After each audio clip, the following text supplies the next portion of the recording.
trying to think of how to do a setup.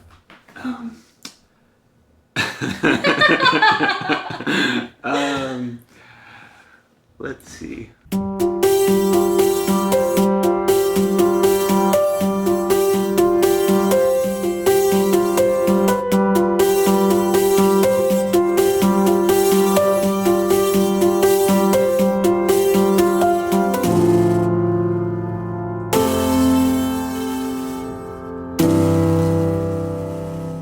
So we're here.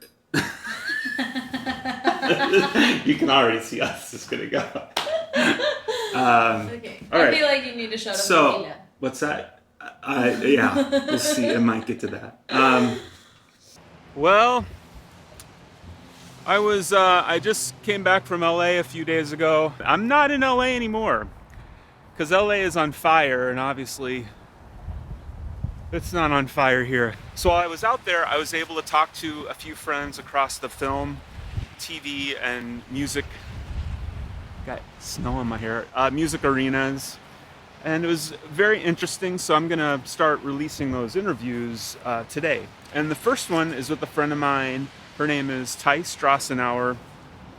And I had known her from Chicago a few years ago, and then she went to Columbia Film School and is now based in LA. And she's a filmmaker, writer, director. She's done 3 short films, and she's had amazing success getting them into film festivals all over the world. It's kind of interesting because we are both making a bit of a mid-career switch. You know, her getting into filmmaking, and my efforts to try to do more film scoring and more focus on my own work. So I'm interested to talk to her about that transition and how it's been for her, and then also to get into her creative process, talk about how she approaches music and films. And then, as is my custom, at the end, I'm going to do, today it's going to be very brief, but just a little sneak peek into a project I'm working on now and how I'm using my piano, kind of prepared it a little bit with some tinfoil, which you kind of saw at the intro there.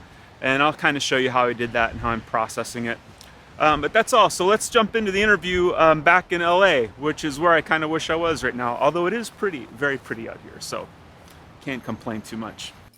So I'm out here in LA seeing some friends, and I'm sitting here with Thais Drassinower, who I know from Chicago, and now she is pursuing a career as a filmmaker. So we're just going to chat about her craft, where she is, and her process of becoming an amazing filmmaker, and how she works with music. You kind of made a switch a few years ago to go back to Columbia, right? So what was your motivation? What was your inspiration to make that shift? Is that something you always wanted to do? Well, I've always loved film since I was very young, and I've been a storyteller since I knew how to write, basically. So I come from the side of story, and I always liked writing my own stories, and I saw it as a kind of escape into a little world where I can create the world that I want. And life took me to advertising because when I was growing up, actually, I come from a family that is very traditional. So the options of careers were, you're gonna be a businesswoman, you're gonna be an engineer, a doctor, a lawyer. Like, which one do you want? Same, yeah.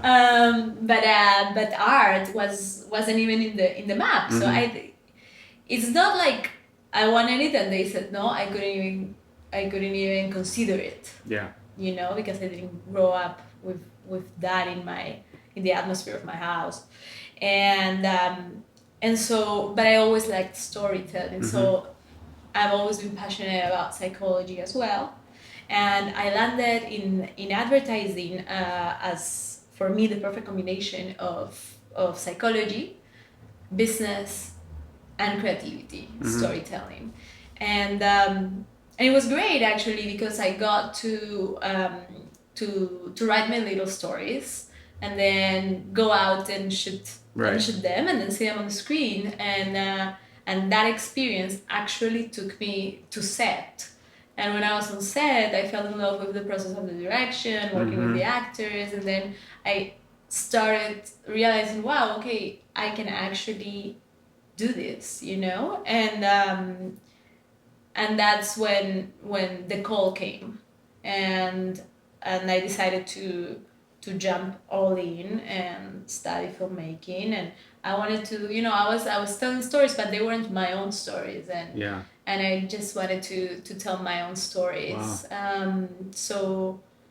So yeah, so that it was a very organic path, I'd say. Okay. Yeah. And then Colombia, that's a pretty demanding program, right? I mean, how long were you in that program? Yeah, I was there almost 5 years. Yeah, I thought it took a while for you to go through that. Yeah. And it's interesting now because the 3 films that I've seen of yours, the short films, the subject matter is so non-commercial. It's so personal. It's interesting that, you know, you totally made the cut from anything that had a, not that these don't have a commercial bent, couldn't have a commercial bent to them, but they're like psychological studies, I would say, right? Yeah. So, you know, moving forward, how do you think about, you know, the balance or tension between, you know, what you want to pursue making these films versus the commercial aspect of it?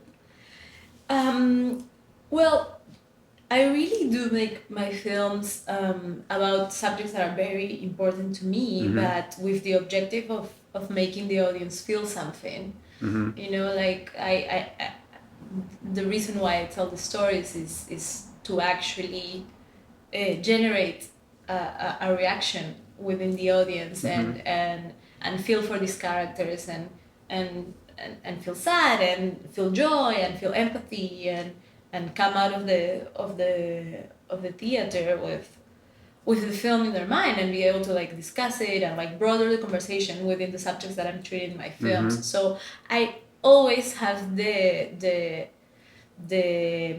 audience in my mind as I am developing my stories, even though it's not necessarily a film that is like super commercial. It's a film that connects with the audience. So I wouldn't say you're a super introspective person, but your personality, you tend to be more of a reflective person, and I think that comes through in your characters that I've seen in your films. It's almost like you're exploring more of the characters in terms of the unsaid things that are going on. I noticed that. I also wondered if, you know, you're from Peru, right? Or your family's from Peru. Yeah. Do you think that also kind of seeps its way into your work in some way? I mean, so far they've all been Latin based. Yeah, like 2 of my films I shot in Peru and 1 in Brazil. Yes, definitely. I mean, I was born and raised in Peru. I came to the US when I was 20 years old. So. Oh wow. So yes, Peruvian culture and the way I grew up there, and the behavior, the psychology within the culture of Peru definitely permeates those films. But also I came here at 20 years old, so I really feel like I became a woman in the US. So my films also have an understanding that is beyond my experience of Peru, and every day that passes I'm a little bit more American as well. So yeah. Sorry about that. Yeah, and I know, so one of the themes that seems to run through them is the, not sure how, I would say like the power dynamic between men and women. I think you have a unique way of exploring that, the tension of that power struggle, a lot of the unsaid tension that's there between the sexes and the power struggle, which is interesting now in terms of what our society is going through. Not that you set out to do that in response to what is happening with the Me Too movement, but it's interesting, and I think you explore it in a much more subtle, real way, you know, in your movies. That's not really a question. It's a statement It's a of statement, yeah. okay. But how do you think about that? You know, when you're coming Um, up with these things. for me, the role of women in my film is very important. My objective is, of course, to make characters that are complex, Mm-hmm. that are whole, that are flawed, that are human, Mm-hmm. and you know, I think it's crucial to to see representation on the screen, and the representation that feels real. Mm-hmm. And that's one of my objectives as a filmmaker. I want to see more interesting female characters on the screen. Yeah, well, the three that I have seen are very much explore that. It's really it feels very real and very, you know, their struggles and their emotions seem, you know, Thank you. yeah. Um, so how long have you been in LA now?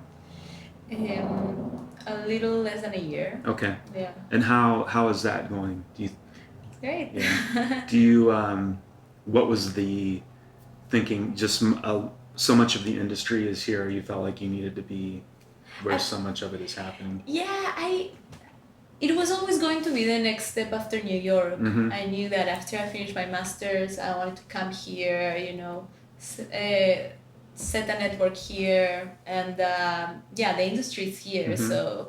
So for me, it was important to establish myself here and launch my career from here.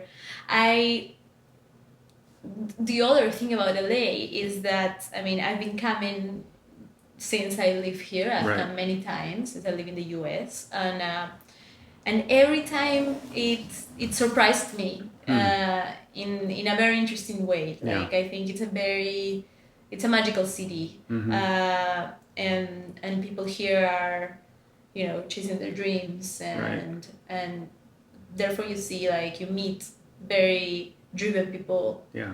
And it has some similarities with my hometown, with Lima, which actually made me kind of automatically feel at home. What are some of the similarities?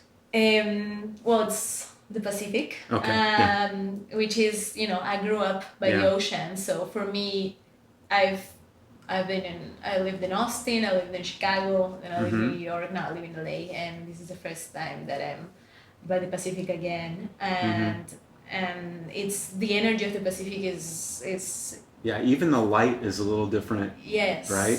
Yeah. It's very strong, and you know, I try to get to the ocean as much as I can. And the weather is similar, even like the architecture, the fact that the architecture is so eclectic, you know, that everybody builds whatever they want with their house. That's can how get a I little make myself funky, look. actually. Yes, it can, but I love it. That's how that's where I grew up. So I'm like, oh yeah, I feel this. So yeah. It's so you know, I've been out here a fair amount, but I've always been kind of stationed on the west side. So this is actually my first time staying downtown, and it's been very interesting. Yeah. And it makes me realize that I need to explore more of the city. When I was here in the spring, I spent more time in Burbank, around in that area. So it's been to slowly go around. I can see what you're talking about and the different little subcultures that are existing all over. Yeah, no, downtown is having a very interesting moment. Yeah, it's still a little interesting. You know, it feels a lot like San Francisco in a lot of ways, you know, the street life. Yeah, I see what you mean. And I don't know, I find there also elements of New York. Like, yeah. So, I'm no expert in this matter, but it appears that you have had amazing success in getting your films into film festivals and won a few honors and awards at them. And it's probably an exciting event for you to go to these different things and the people you meet. Has that helped you in your progression? Yeah, definitely. The nice thing about festivals is one, being able to show your film, and to see it and with an audience in the room and feel like how they are reacting to it. And the other side is being able to get to meet the fellow filmmakers that are also showing their films, and you know, you meet directors, but you also meet composers, Right. you also meet cinematographers, and you know, you start building your Right. film community. So yeah, so it's definitely a great experience every time What I has get the been chance to your go. favorite one so far? Yeah, so I'd say two of them. The first one is Aspen, Right. which was the first festival that I ever went to, and Which film was that? that was Memories of the Sea. Okay. My first film, and it's a great selection of films. It's a small festival, so you get to meet everybody and see everybody's films, and they treat you really well, and you get to spend some time with all the filmmakers, and we really formed a community there, and Aspen is beautiful. Yeah.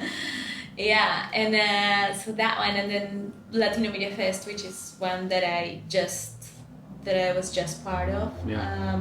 And this one is here in LA.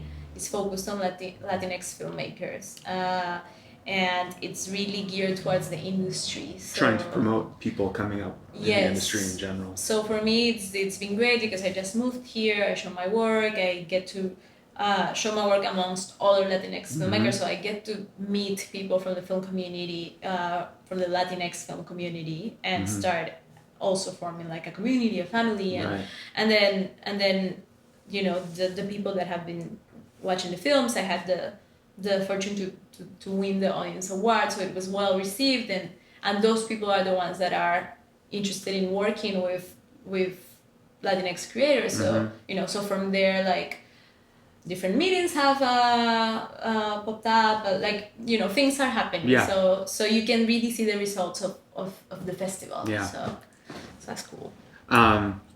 Well, let's move on to talk about music a little bit. Okay. So the films you've done today have all been short films, right? So I think that in itself presents a unique take on how music is going to work within the film. It's not like you're developing these elaborate themes that are going to work throughout a film like a feature. But so far, how do you think of it when you are, you know, starting to think about how music is going to play, what role it's going to play in your films? Do you have some approaches you like to take when it comes to music? So every film has been different. I love the musical process of film. It's fascinating to me, and it's very challenging because you know, to be able to work with a composer and explain what you want when you're not a musician. You know, you have to learn each other's language.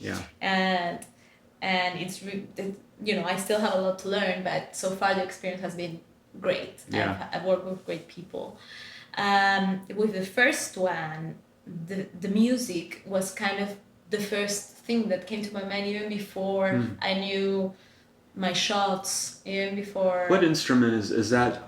To me it sounds like a 12-string or a multi-string balalaika or something, but it's probably some other instrument. Yeah, it's Does it start with a C?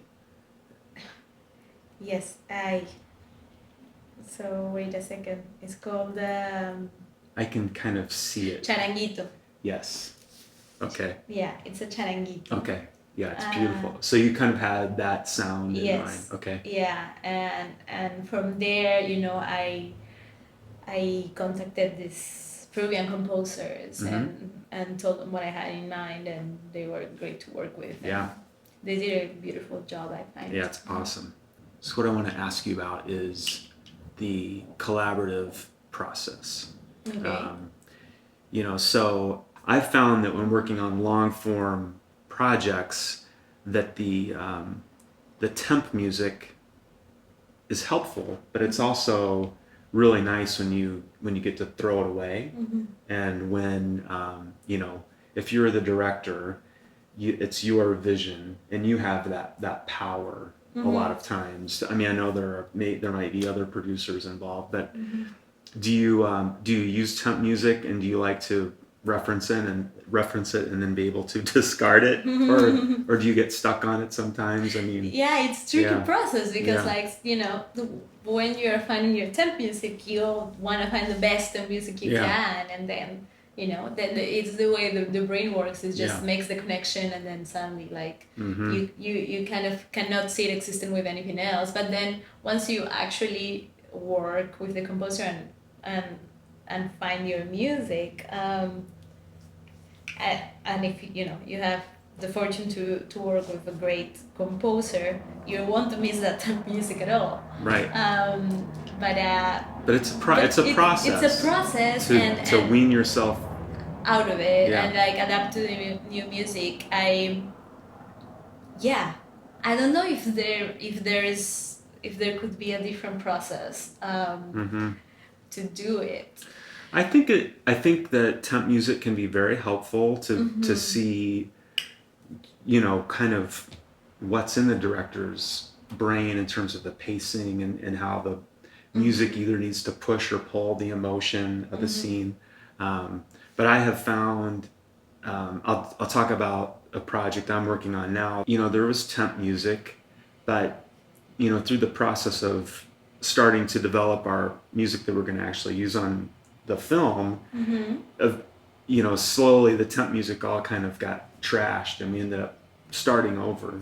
Okay. And it was really, you know, that's the part of the process I love, is, you know, when the director is then invested and starts to get excited. Oh, well, let's try this or try that, or I like this piece you just wrote is kind of terrible, but I like this one element. Can we go somewhere with that?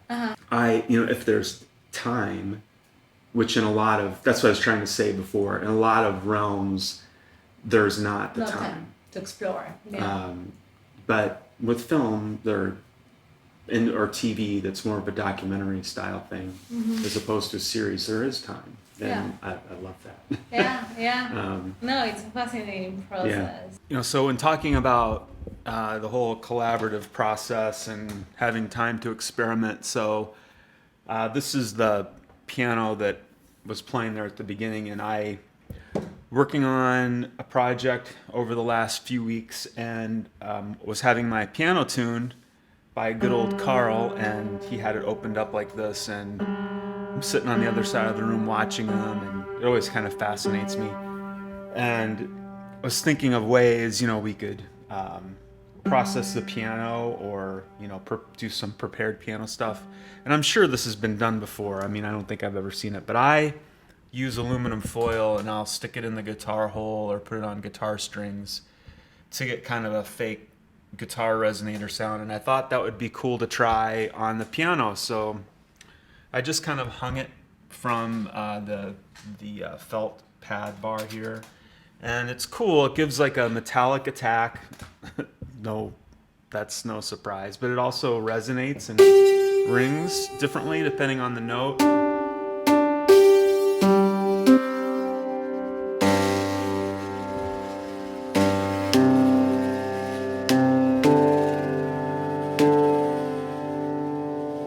Recorded it straight, and then I've also, once I've had it in the computer, you know, processing it, doing some reverse things to it. Okay, so just gonna jump into this little session real fast, show you how I recorded the piano, did some effecting to it. So this is the main pass here, and let's see what that sounds like. So it's mono, which I like because I can focus that particular sound where I want it to go. But it's got a little reverb on it.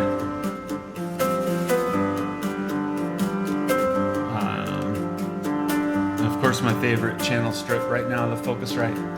So that's one element, and then I plopped it down and reversed. You can see I kind of reversed every bar, every half bar. And that's on the other side. Little decapitator on it, and a little just a filter.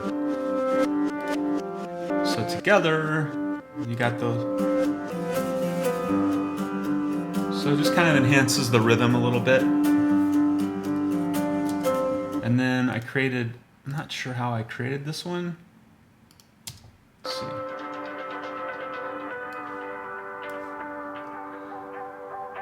So this is probably doing the trick where you take the track, reverse it, and record a delay reverse with that, or a reverb with that reverse material, and flip that back around, and you have kind of a pre-reverse, and that has a filter on it as well.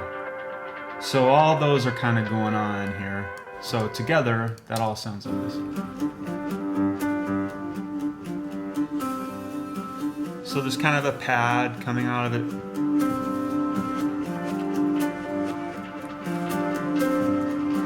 And it's a pretty simple track. There aren't many other layers, but there are some synths and things happening.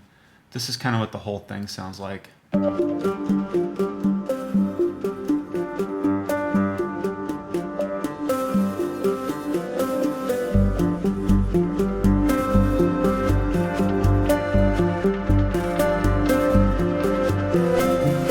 course, I have my favorite Lyle Mays style Oberheim sound.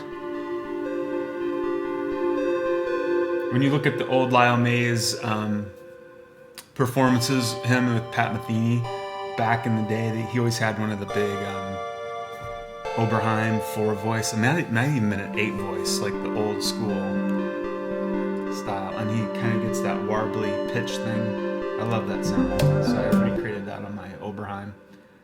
And that's about it. I still haven't had the chance, for example, to be in the same room with the composer as they are working. Yeah. Because so far I've worked with composers remotely. They were in different places, and I can't wait for that moment. Yeah. Like that's actually one of the things that I envision in my career, of a special moment, you know, right, when I'm there in the room and they're playing with the instruments. And, yeah. So you weren't able to be there for the moment in the beginning of the catch, I guess, when they're kind of rehearsing together and that big orchestra comes in. No, and this is the same. Actually, I worked with the same composer as my first film. Okay. Yeah, that was a nice moment. Yeah, it's beautiful. Yeah. Yeah. So you have 3 short films under your belt, is that right? Yeah. So, what's kind of on the horizon? What kind of format are you looking to get into moving forward? Yeah. So I'm working on a script for my first feature film now, and I also wrote a pilot for a show. Wow. And looking into directing episodic TV as well. So looking to go into longer formats now. And are you open to directing existing scripts that other writers have? Definitely. Yeah. Actually, my last film, The Catch, is a script that I didn't write. Right. Yeah. And I love that process of finding an amazing script and bringing it to life. Yeah. Yeah. So definitely that's on the horizon. Okay.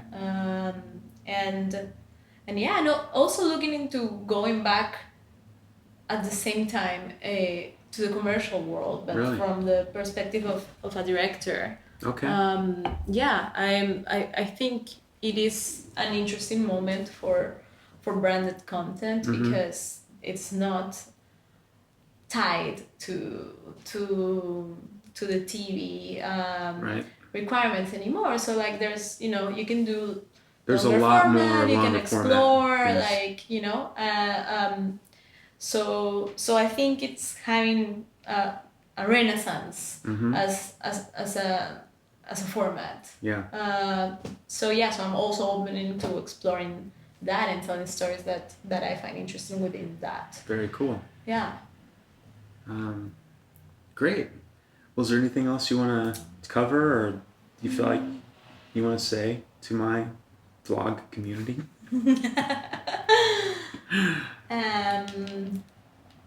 Well, that I hope we can work together Oh, on a film soon, and that I'm super helpful actually for the community to know. Brian has been key with my first two films. With his sound house, they did all the sound design for me. Hello, Steven, if you're watching, thank you very much. Yeah. You guys are awesome, and it's it's those kind of relationships when you're just starting that they believe in you and they support you, and they're priceless. So I want to take the opportunity to thank you. You're well. I'm glad we could be a part of it. It's been exciting to watch you just find. I mean, you didn't find it. You had a voice right from the beginning. So it's really. I'm excited to see where you're going to take it.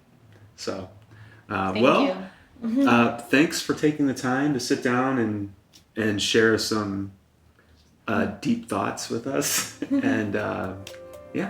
Thank you. Yeah. All right. All right.